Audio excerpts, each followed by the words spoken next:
तो जो मूवी मैं आज आपको एक्सप्लेन करने वाली हूँ उसका नाम है पायरेट्स ऑफ द कैरिबियन सी।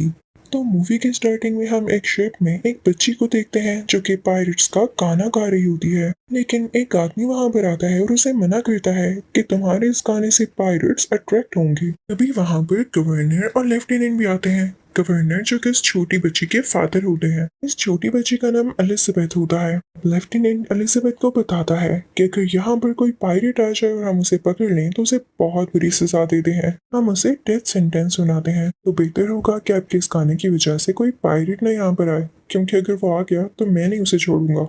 तो गवर्नर लेफ्टिनेंट से कहते हैं कि मेरी बेटी अभी बहुत छोटी है, उसके सामने ऐसी बातें नहीं करो। और फिर वो दोनों वहां से चले जाते हैं।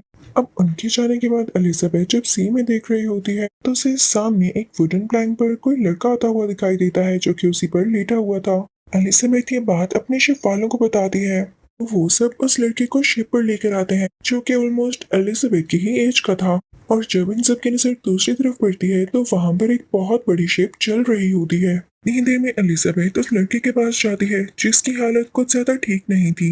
वो एलिजाबेथ को अपना नाम बताता है और बेहोश हो जाता है। उस बच्चे के गले में एक गोल्डन लॉकेट था जो कि गोल्डन कॉइन की तरह लग रहा था और उस पर पायरेट्स का साइन भी बना हुआ था। एलिजाबेथ उस लॉकेट को उतार कर अपने पास रख लेती है ताकि उसके फादर या लेफ्टिनेंट को ही पता न चल जाए कि ये पायरेट है या उनसे बिलोंग करता है, वरना वो इसे मार डालेंगे। अब कई साल बीत जाते हैं। एलिजाबेथ अब बड़ी हो चुकी होती है और अब वो उस लॉकेट को देख रही होती है जो कि उसने उस बच्चे के गले से उतारा था। तभी एलिजाबेथ के पास उसके फादर आते हैं और उसे एक ड्रेस देते हैं कि इसे पहन लो। इनफैक्ट आज लेफ्टिनेंट की तरक्की यानी प्रोग्रेस का दिन था। गवर्नर ने इनका रैंक हाई कर दिया था। तो एलिजाबेथ से कहते हैं कि तैयार होकर वहां पर आ जाना, उसकी खुशी में हम एक इवेंट करेंगे, क्योंकि गवर्नर कहीं न कहीं चाहते थे कि उनकी बेटी एलिजाबेथ की शादी लेफ्टिनेंट से हो जाए। हालांकि इनमें बहुत ज्यादा एज डिफरेंस था। अब हम उस लड़के विल को देखते हैं जो कि अब ब्लैक स्मिथ बन चुका था। वो आज भी गवर्नर के लिए कुछ वेपन्स बना कर लाया था। एलिजाबेथ भी आकर उससे मिलती है, लेकिन गवर्नर नहीं चाहते थे कि उनकी बेटी किसी गरीब आदमी से मिले, तो वो उसे वहां से ले जाते हैं। अब उधर समंदर में हम कैप्टन जैक स्पैरो को देखते हैं जो समंदर में अपनी शिप खड़ी करता है। वो एक सी बोट होता है। तो उसे एक आदमी कहता है कि यहाँ पर तुम्हें अपनी शिप पार्क करने के लिए एक चांदी का सिक्का देना होगा। तो वो जाकर उस आदमी को 3 चांदी के सिक्के देता है और अब कहता है कि मुझे जाने दो। वो आगे बढ़ता है तो वहाँ के 2 गार्ड उसे रोक लेते हैं। तो कैप्टन जैक स्पैरो उनसे कहता है मुझे जाने दो, मुझे जहाज को चुराना है। तो उन गार्ड्स को यकीन नहीं होता कि आखिर बोल क्या रहा है। अब दूसरी तरफ समंदर के किनारे पर हम लेफ्टिनेंट और एलिजाबेथ को देखते हैं जो कि आपस में कुछ बात कर रहे होते हैं। और जब लेफ्टिनेंट दूसरी तरफ मुंह करके अपनी कन्फेशन करता है कि वो एलिजाबेथ से शादी करना चाहता है, तो पीछे से एलिजाबेथ का ड्रेस टाइट होने की वजह से उसे ठीक से सांस भी नहीं आ रहा होता। उसे काफी सफोकेशन होने लगती है। तो वो बेहोश हो जाती है और समंदर में ही गिर जाती है। उसके गले में वो लॉकेट भी होता है जिससे सडनली कुछ वेव्स निकलती हैं और समंदर में चारों तरफ फैल जाती हैं। अब एलिजाबेथ को पानी में गिरते हुए जैक ने देख लिया था, तो वो फौरन से पानी में जाता है और एलिजाबेथ को ऊपर लाता है। उसके गले में लॉकेट देखकर वो एलिजाबेथ से इस लॉकेट के बारे में पूछता है, लेकिन तभी वहां पर गवर्नर और लेफ्टिनेंट आ जाते हैं। एलिजाबेथ को कवर करते हुए उस पर यानी कैप्टन जैक स्पैरो पर अपनी स्वर्ड पॉइंट कर लेते हैं। तो एलिजाबेथ उनसे कहती है कि इसने तो मेरी जान बचाई है। तभी लेफ्टिनेंट को कैप्टन जैक स्पैरो के हाथ पर पायरेट्स का साइन नजर आता है। तो लेफ्टिनेंट डिसाइड करता है कि वो इसे मार देगा, लेकिन एलिजाबेथ उसे मना करती है। तो लीस्ट पनिशमेंट जो वो डिसाइड करते हैं यानी जो सबसे कम पनिशमेंट उसको देना चाहते थे वो उसको कैद करना थी। तो वो उसको अपना कैदी बना लेते हैं। लेकिन तभी फौरन से जैक खुद को छुड़ाते हुए एलिजाबेथ को भी पकड़ लेता है और उस पर अपनी स्वॉर्ड पॉइंट करता है और अब आहिस्ता आहिस्ता पीछे होने लगता है और साथ ही फौरन खुद भाग जाता है। जैक एक ऐसी जगह पर जाता है जहाँ पर अपनी हैंड कफ यानी हथकड़ी काट सके और वो जगह विल की होती है क्योंकि वो ब्लैक स्मिथ जो था। जैसे ही विल वहां पर आता है तो वो जैक को देखता है तो उसे बहुत गुस्सा आता है और वो अपनी तलवार निकाल लेता है। अब इन दोनों में तलवारबाजी शुरू हो जाती है और दोनों ही तलवारों का यूज करते हुए एक दूसरे को मारने की पूरी कोशिश कर रहे होते हैं। अब जैक विल को तलवार से मारने ही वाला होता है कि तभी जैक अपनी तलवार से रेजिस्ट करते हुए खुद को बच जाता है। जल्दी वहां पर कुछ सोल्जर्स आ जाते हैं जो कि जैक को पकड़ लेते हैं और उसे जेल में बंद कर देते हैं। दूसरी तरफ हम देखते हैं कि एलिजाबेथ जब समंदर में गिरी थी और उसके लॉकेट से बहुत सारी वेव्स निकली थी तो वो दूर दूर तक कई जहाजों के पास भी गई और अब उनकी तरफ एक बहुत बड़ा पायरेट शिप आ रहा होता है। वो इनफैक्ट उसी तरफ आ रहे थे जहाँ पर एलिजाबेथ थी, और वो खतरनाक पायरेट्स देखते ही देखते एलिजाबेथ के रूम के बाहर आ जाते हैं और उससे कहते हैं कि बस बहुत हो गया, हमें हमारी अमानत वापस कर दो, यानी वही लॉकेट। क्योंकि ये लॉकेट पायरेट्स का है और तुम इसे नहीं रख सकती हो। तो एलिजाबेथ कहती है कि रुको, मुझे तुम्हारे सरदार से बात करनी है, यानी तुम्हारे लीडर से।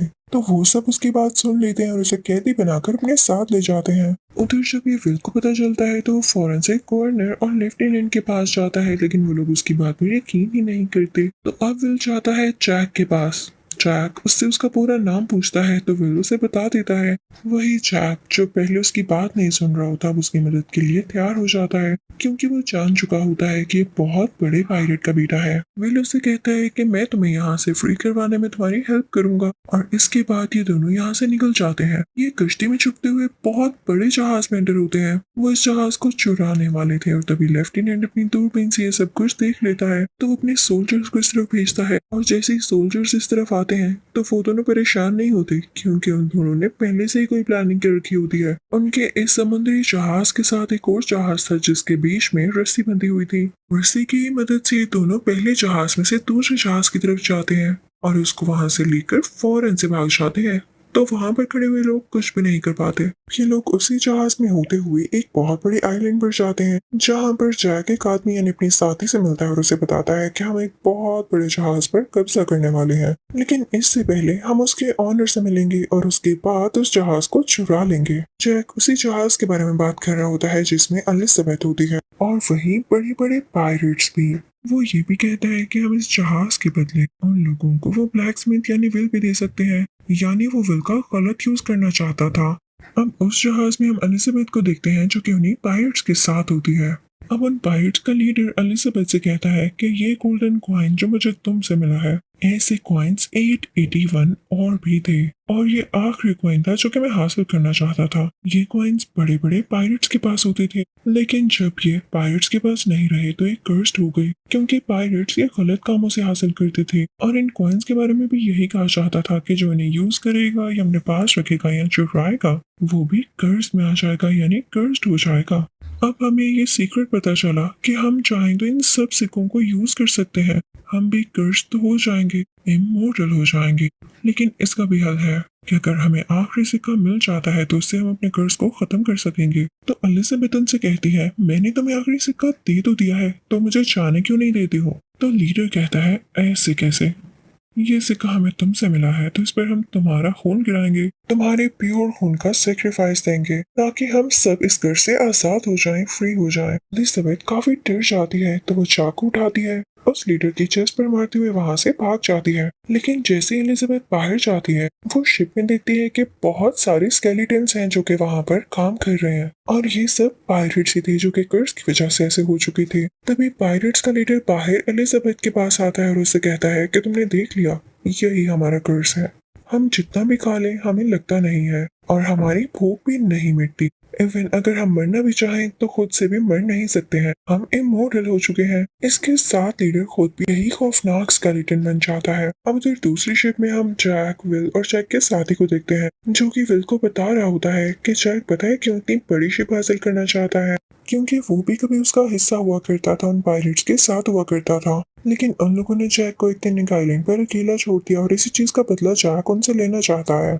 अब हम उन पायरेट्स के लीडर को देखते हैं जो कि एलिजाबेथ को अपने साथ उसे केव में लाता है, जहाँ पर और भी गोल्डन सिक्के होते हैं। लेकिन वहां पर आखिरी सिक्का रखने के लिए उसने उस पर एलिजाबेथ का खून भी लगाना था, तो वो एलिजाबेथ के हाथ पर कट लगाता है और उसका खून उस पर लगाकर वो सिक्का भी उस ट्रेजर में फेंक देता है। लेकिन नोट करता है कि इसके बाद भी वो और उसके साथी कर से आजाद नहीं हुए, तो वो एलिजाबेथ को थप्पड़ मारता है, जिससे वो नीचे गिर जाती है और बेहोश हो जाती है। वहां पर विल को देखते हैं जो कि चुपके से आया होता है। वो एलिजाबेथ को होश दिलाता है, गोल्डन कॉइन को भी उठाता है और अब एलिजाबेथ को अपने साथ बाहर ले आता है, क्योंकि सब पायरेट्स आपस में बिजी थे कि खुद को घर से आजाद किस तरह करवाया जाए, इसलिए वो उन्हें नोटिस ही नहीं करते। लेकिन जब जैक वहां से निकलने वाला होता है तो उसे पकड़ लिया जाता है। जैक उनसे कहता है, मुझे छोड़ दो, अगर तुम मुझे छोड़ दोगे तो मैं तुम्हें उस आदमी का पता बता दूंगा जिसके खून की तुम्हें असल में जरूरत है, और इसके बाद तुम लोग घर से आजाद हो जाओगे। लेकिन अभी भी उन लोगों ने जैक को पकड़ा होता है। वो लोग उस आदमी को ढूंढने के लिए निकल पड़ते हैं।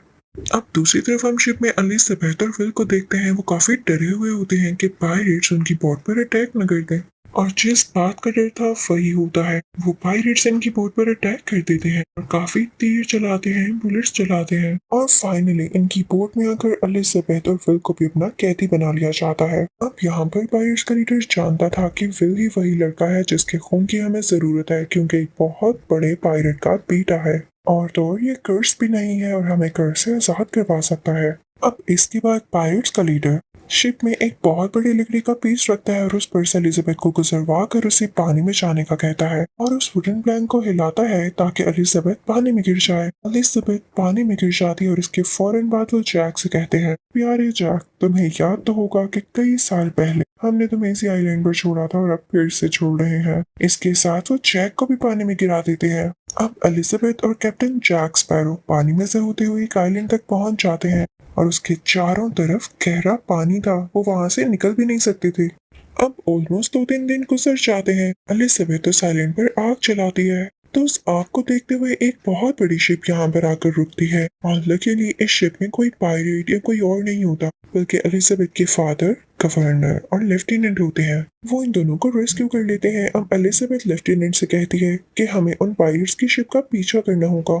लेफ्टिनेंट पहले तो नहीं मानता, लेकिन जब एलिजाबेथ उसे कहती है कि अगर आपने मेरी बात मान ली तो मैं भी आपसे शादी करने के लिए मान जाऊंगी, तो लेफ्टिनेंट मान जाता है। ये सब लोग उन पायरेट्स की शिप का पीछा करते हुए इस केव तक पहुंच जाते हैं जहां पर वो लोग थे, और उनकी शिप भी अंदर केव में ही थी, क्योंकि अब वो लोग खुद को कर से आजाद करवाना चाहते थे। अब कैप्टन जैक स्पैरो सबसे कहता है कि मैं अंदर जाऊंगा, पायरेट्स के लीडर से कहूंगा कि बाहर एक और शिप आया है तो अपने आदमी को बाहर भेजो, और वो ऐसा करेगा तो मैं अंदर चला जाऊंगा, और तुम लोग उन पायरेट्स पर गोलियां चला देना। ये कह के कैप्टन जैक स्पैरो अंदर जाता है। अब अंदर केव में सारा प्रोसेस स्टार्ट हो चुका था। उन लोगों ने विल को बांधा हुआ था और वो जल्दी उसका गला भी काटने वाले थे। जैक स्पैरो उन सबको रोकता है और कहता है कि अगर तुम लोग उसको मार के कर से आजाद भी हो गई तो बाहर जाकर क्या होगा। बाहर लेफ्टिनेंट और उसके लोग तुम्हारा इंतजार कर रहे हैं, अगर उन्होंने तुम्हें मार दिया तो क्या होगा।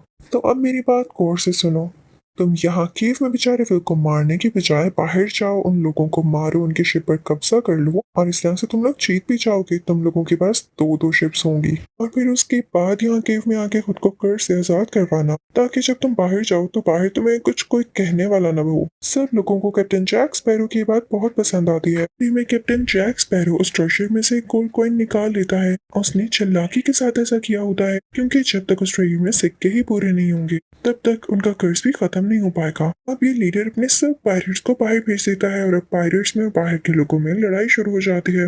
अब केव के अंदर हम जैक और विल को देखते हैं जो कि उस लीडर से खुद लड़ रहे होते हैं। उनमें तलवारबाजी हो रही होती है, लेकिन जब जैक उस लीडर के पेट में अपनी तलवार घुसाता है तो उसे कुछ भी नहीं होता, क्योंकि वो स्केलेटन लायक था और कर्स था। लेकिन अब जब जैक की बारी आती है और लीडर जब जैक के अंदर अपनी तलवार घुसाता है तो उसकी तलवार जैक के आर पार हो जाती है। यहाँ पर जैक पर रोशनी पड़ती है और हमें यहाँ पर जैक का असली रूप भी दिख जाता है, क्योंकि वो भी अब स्केलेटन के जैसा बन चुका था। और ऐसा इसलिए क्योंकि कुछ देर पहले उसने भी एक गोल्डन कॉइन चुराया था, इसलिए वो भी कर्स था।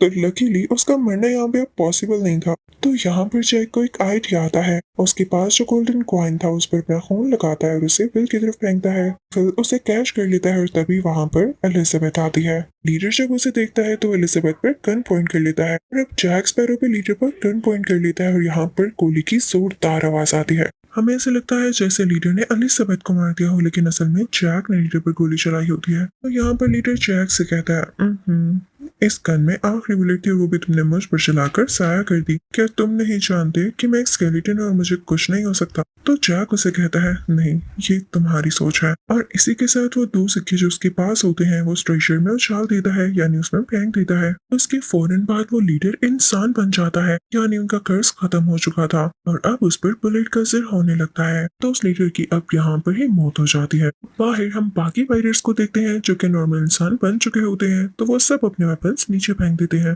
इन्हें असल में यकीन नहीं आया होता तो अब कहते हैं कि हम वॉर नहीं करेंगे, क्योंकि जो ये लोग चाहते थे वो इनको यूं ही मिल गया था। अब हम देखते हैं कि कैप्टन जैक स्पैरो को फांसी दी जा रही होती है और वहां पर विल भी होता है। वो सीधा उस जगह जाता है जहां पर एलिजाबेथ भी थी। वो उसे कन्फेस करता है कि वो उसे पसंद करता है और उसके फौरन बाद वो जाता है कैप्टन जैक स्पैरो को फांसी से बचाने के लिए। विल उसकी रस्सी को खोलते हुए गार्ड्स को धक्का देते हुए उसे अपने साथ ले आता है और उसका हाथ पकड़ के भागने लगता है।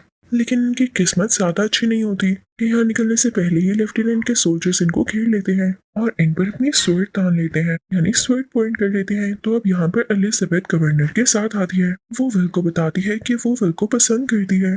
जैक स्पैरो यहाँ से मौका देखते हुए भाग जाता है, पानी में कूद जाता है। सामने उसके साथियों का शिप होता है जो उसे बचाने आए थे। उस तरफ हम लेफ्टिनेंट को देखते हैं जो कि ब्लैक स्मिथ यानी विल से माफी मांगता है। गवर्नर भी अपनी बेटी से कहता है कि मैं तुम्हें खुश देखना चाहता हूँ और इसी के साथ वो अपनी बेटी को विल से शादी करने के लिए अलाउ कर देते हैं। अब उधर हम कैप्टन जैक स्पैरो को उसे शिप में देखते हैं जो कि अब उस शिप का कैप्टन बन चुका होता है। इसी तरह से उसका ये ख्वाब पूरा होता है। इसी के साथ ये मूवी भी एंड होती है। Thank you for watching.